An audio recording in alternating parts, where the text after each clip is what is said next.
அந்த ஓடிப்போன அந்த தம்பி ரதீஷ் இப்போது எங்கே இருக்கிறார் என்ற கேள்வி எழுகிறது அல்லவா? தம்பிக்கிட்ட 2 விசா லைவில் இருக்குது. ஒன்று அமெரிக்க விசா, இன்னொன்று லண்டன் விசா. இது 2ம் தம்பியிடம் அலைவாக இருக்கிறது.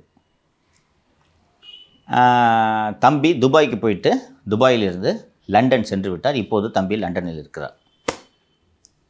தம்பியோடு லண்டன் சென்ற ஒரு பிரமுகர் யார் என்பது தான் மிக முக்கியமாக தமிழக மக்கள் தெரிந்து கொள்ள வேண்டியது.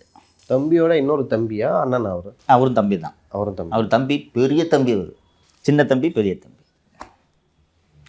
அந்த இன்னொரு தம்பி பாஷ்யம் நிறுவனத்தின் உரிமையாளர் திரு அபினேஷ்.